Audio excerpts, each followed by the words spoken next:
Trent, at what age or how many seasons do you feel that your pup or now dog has shown you its potential? I mean, everybody says like you should see what you have at about 3. But you personally, have you seen that I seen hold it, true with? I've seen it way earlier, and I've seen it right at 3. Okay. Yeah, I guess that's probably a situational thing per dog. But relatively speaking, I would say by 3. And then depending on when your dog is born too, right? Right. There's a lot of variables to it. Yeah. Like, did it have a true... I should almost rephrase it, seasons. Like, how many hunting seasons? Yeah. Have you seen its potential in 1, or do you see its potential after 2 seasons? Or potential, I mean, you could probably see potential after in 1. Okay. Is he at his potential? Did he reach it? Is he steady all the way through? That should probably all happen by about 3, Yeah. But in the first year, you think you could see the potential? Yeah. The first true hunting season, not their puppy season. Right. The first true hunting season where you've done the intros, you've done the woeing, right. You've done all the might have small hunted stuff. A little bit the season before. Might have done a little bit. Yeah. The true first one. And if they're not holding point, long enough or whatever, that'll all come with training. But you can see the potential. There might be, you might go out in the woods and you can see 10 points. 3 of them were fantastic. You're like, wow, that was great. Like, he did everything perfect, but then 75% of it was kind of iffy. Right. You're like, so that's potential. Those 3, you're like, he's got it and he can do it. It's just going to take a little bit of time. Right. Heather, new dog coming up. Now, we know you're not going to shoot over the first bird this year. Do you have a picture of potential and a timeline with your dog? Like, you're going to be on the cover of Gun Dog in 3 years with him or her? No, I would hope by next fall. Next fall, right. 2025. Yeah. Okay. I think potential's kind of vague. I think, like Scott was saying earlier, I think like characteristics you can see in a dog that would lend towards what you think that dog's going to turn into. Right. Versus like potential. Yeah. If that makes more sense. I think there's certain characteristics that you see, or just the drive of a dog that that once you can harness that, that dog's going to be fine. Right. Ted, what do you think? I mean, with retrievers, I would say if you don't see it in the first year, they're not going to do it. You might be able to get them to do it in a, like if you're like, I don't really care how fast they go pick it up or whatever. But if you want like a competition, like high drive dog. Or even a really good duck dog. A really good duck dog. So you're going to see it. In the first season, basically. And not that you're going to hunt them in the first season. Right. But like throughout training and stuff like that, you will see the drive of the dog. Like if they don't have the drive, like, yes, maybe by 3. I had a what was it called? Not a setter, a little, God, I can't think of her name. It was a different type of dog. But anyways, she didn't start hunting till 4. But I was 12 years old and my dad made me train her. Oh, okay. A Springer. So I was just going to say a Springer. And she was a great duck dog. But I think when you're in the business of like dogs and running them, like you'll see it in the first year. Yeah. Scott, what do you think about young dogs and potential? When do you see it? I think in most cases for me, I will know in the first year if it has the characteristics that I have to have. And I will put 500 wild birds in front of that puppy or that dog up to it by a year old. So you're giving them a ton of opportunity. Yes, I will run that dog all fall, and I'll run it the entire off season when I don't have too much snow where I can't do it. Right. And I will put them in bird. So you'll utilize the spring training season. Yes. Yeah. Probably 4 or 5 days a week. Right. And I've got a couple things that I'm looking for, and I will see it by then. If I don't see that, but within that first year, then I know the dog's not for me. Right. I think I'm the eternal optimist, because I've had dogs that I hunted the first season, 9-month-old short hair back in the day. And I've had a year-old wire hair that its first year in South Dakota, I told my friends if they could see it, shoot it. Not meaning to kill it, because it was just blowing, it was Zygon, just blowing the fields out, just blowing pheasants out of a field. And we saw them running across a road. And I said, if you guys get a shot at them, shoot them in the ass. So I've never really had that, like, I don't know when I'm going to see the potential, because I've had the dog that, like, I would have actually moved down the road, turned out to be one of my favorite and best dogs ever. And I've had dogs that I hunted at 9 months of age. So I've just never had a good barometer. I'm always just like, well, it's going to be what it's going to be. But I remember talking a lot with you, Scott, and we promised to do a podcast one day. You are real, like, you've got all these things, like, dog has to do this, it's got to do that. It can't be, I'm exaggerating, can't be a dog that goes into the garbage and growls at this and barks at a male. Like, you have like a regimen. I'm looking for certain personalities and certain, I guess in the first years, what I'm looking for is, I want to see a dog when it hits scent, boom, it stops. Right. Assess it. Then after 500 wild birds, it better be able to figure out, can I move or do I stay? I want to see that God-given natural talent. Right. There's a certain thing I'm looking for. Right. And either they have that or they don't. Right. In my opinion. Right. No, you've had a bunch of dogs over the years. I mean, I've only kept like 4 of them. Well, but that's because you have a standard. It's like, okay, I'll go on to another dog.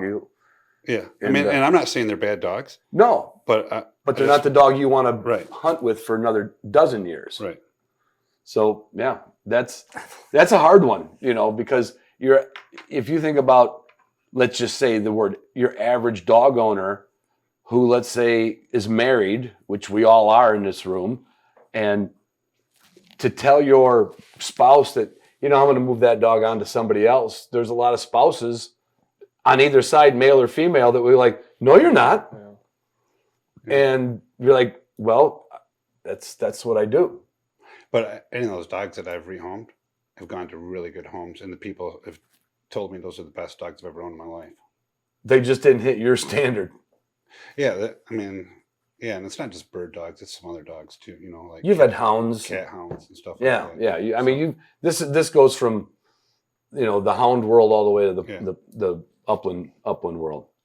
All right, this is almost a yes or no with a comment. Trent, have you ever found yourself overtraining a pup, and what were the signs of that? I mean, I would say, yeah, there's probably times like what we were talking about, the water, like you want to see something happen, and it's close.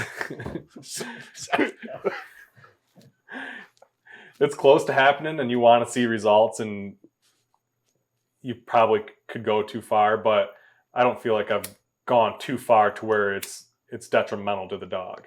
Like you might have gone more detrimental to you in your head. Yeah, and you might have gone too far for that day and that time and that training scenario, but never far enough like you're like, I really screwed this dog up. Not that far. Yeah. But just like, we probably should have ended on this one and not this one. Like, put it away when it always wants more. Don't push it too far. So, and Heather, because again, as we've said like TBD. 8 times, to be determined with you, but do you have a plan in your head like, I'm going to do 5 minutes a day doing this, and then I'm going to do that? Or have you thought about that? I do short sessions because I have observed occasions. From your other half? I don't know if it's overtraining the dog, but when things start not going someone's way, if you're getting really frustrated, that's an overtrain. Yeah. So that's stop. Yeah. Yeah. So I think they feed you've off seen of it happen, and you're hoping that you don't. I do have a little. It's a more lot easier to patience. see somebody doing it versus seeing yourself do it. Yeah. And the one time I was doing a water thing, I filmed myself just to see what I was doing, and like rewatching myself do it, I'm like, geez, I'm an idiot. Like, right, you're over talking, over asking. Yeah. Come on, fetch. And I think everybody does that to an extent. Right. But I don't think there's very many people that will like ruin a dog because they went too far. Oh, But there's plenty of people in the retriever world that do that. I guess I'm kind of thinking Yeah. like pup, you know, Yeah. the pup thing. yeah. Yeah, there's people with older dogs that have, you know, Screwed. overdone Or something. I've seen it. When you say older dog, I've seen people with a year-old dog where it's like, what are you doing? Right. You know, and I've done it too. Have you found yourself overtraining, Ted? I don't know if it's overtraining. It's more my ego getting in the way. Like, Okay. you should be doing this. Like, Okay. you know back, or you know left or right, or you know to get in the water. And we're going to do this again. And right now you don't want to for some reason. They're having a bad day or they Right. just don't want to do it. And then you get frustrated. So, I mean, that kind of leads to another question. So, if you think the dog really knows it, are you going to push him till you get the one correct thing you're looking for and then call it?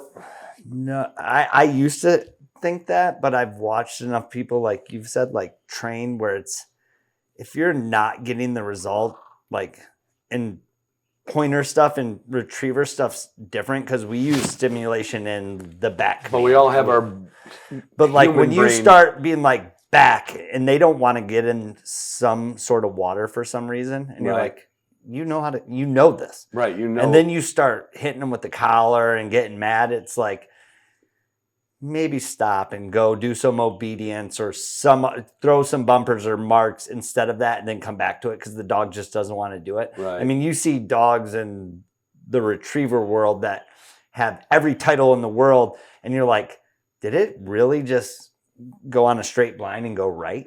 You know, and the dog's a 4-time grand retriever. right, It's it like, just decided to be. it just decided to be defiant, and then you start laying into it, and it's like, are you fixing anything? You're not. Yeah. It's your ego getting Yeah. in the way. So, no, I wouldn't say overtrained, but I've had my ego get in the way. Where Yeah, maybe that's a better way to phrase it. Scott, how about you with especially young dogs? Yeah, I'd really try not to. I'm sure I have.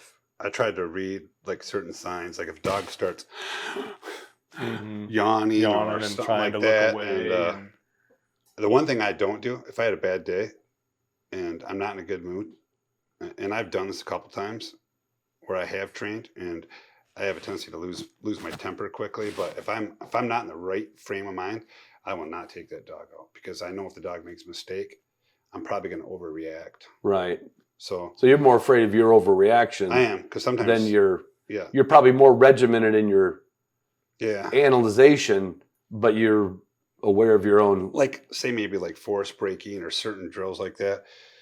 I really try to watch signs. I try to do, like Heather said, real short repetitions. Yeah. But maybe I'll do more and try to make them super positive, right? And I try to look for those signs where a dog's starting to stress a little bit. Right. And then I'll make sure I stop. Like when we were out here at the water, Whiskey did the exact same thing you said. He's like being defiant, not defiant, but like he doesn't want to do it. He just starts lapping water. Purposely disinterested. Yeah, lapping water, biting at reeds and stuff. And you're Right. like, he just isn't in the mindset. This isn't time the to right quit. time. Yeah, time to quit. But our human side's Exactly. like, come Us, on. we're like, knock it off. Let's go. I'll throw you in the water. You were just in the water an hour ago. Why Right. are you doing this right now? Right. And I've been told multiple times, like, all right, that's enough. Yeah. And I'm like, yes, it is. But it's yourself, and it's really hard to self-police yourself.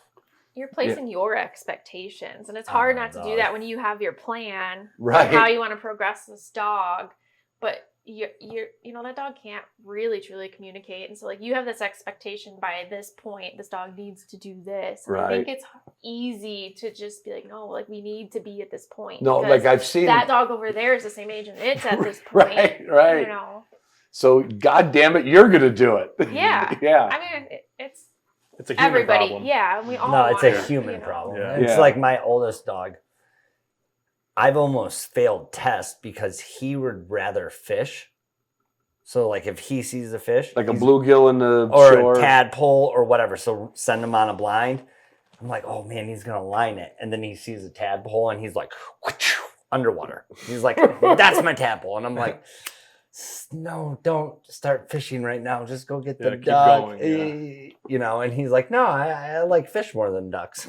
You know, Or the bumper, the plastic bumper. Yeah. I'm sure if it was a true hunting scenario and there's a flapping dead Yeah, drake out there, it's he ain't gonna fine. pay attention to that tadpole. But the bumper he's went and got 30 times that Yeah, week, he's like, no, there's a this cool stuff's way tadpole more right here. fun. Right. Or like we Yeah. go to the lake on the 4th of July, he literally will walk the bank and dive underwater and pick up rocks and put them in a pile on the shore. And by the end of the weekend, there will be 40 rocks. And we're like, and we'll tell him, we'll be like, there's a cool rock. And he'll feel it with his paws. And he's like, no, that's not a cool rock. That's the one I want. He'll go over there and grab Not the one I wanted. I know I don't know if I ever overtrained one pup that I know of. She came back around from it, and it was a wire hair pup that I had. She was doing what I thought everything was right. And all of a sudden, she pointed her first bird she ever smelled, pointed every bird after that, and I was using launchers. And it's almost like I just wanted to see it every Wednesday. So I put 2 more birds out and 2 more launchers, and all of a sudden she stopped pointing. She started blinking, where she would just come in, smell it, and go like, I'm gonna go over here. And I wasn't even steady training her. And I was like, what in the hell? And I went to a trainer named George Valad or something down by Grand Haven. He was a pointer trainer. And he did a pigeon drill. And I had signed up, I was apprentice judging, and I had signed this dog up I did 1 day of apprenticing and 1 day of running the dog.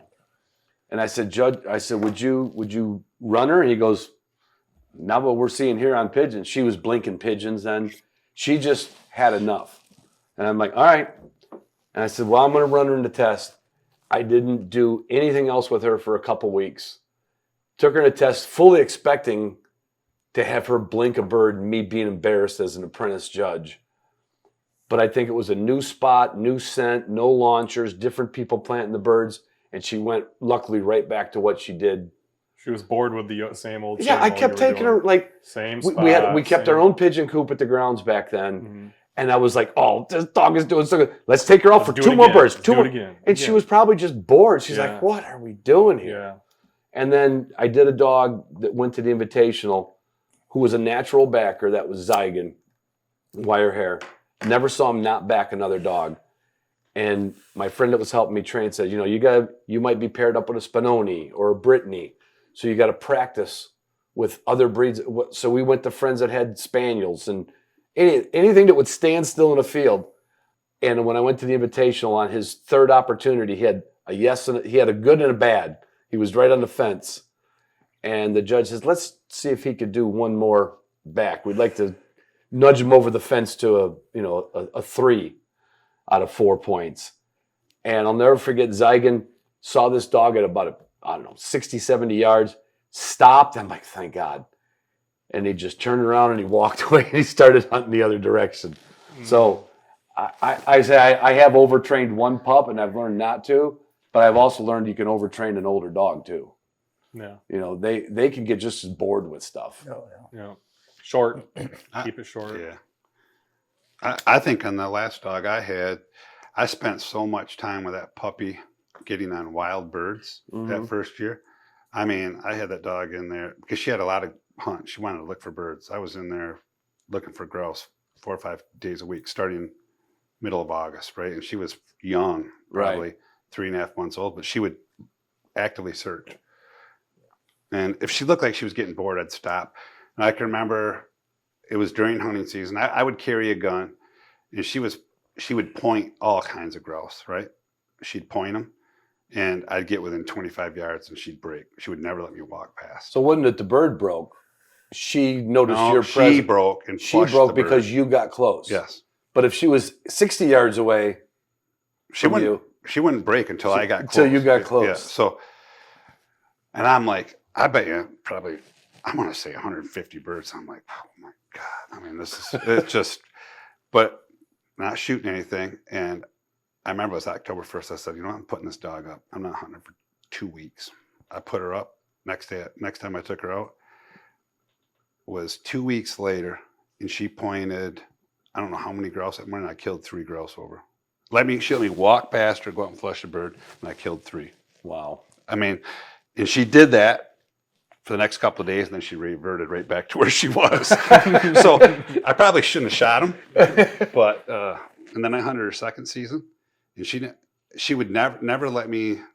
She didn't do that great a job pointing, and she never let me walk past her on second season.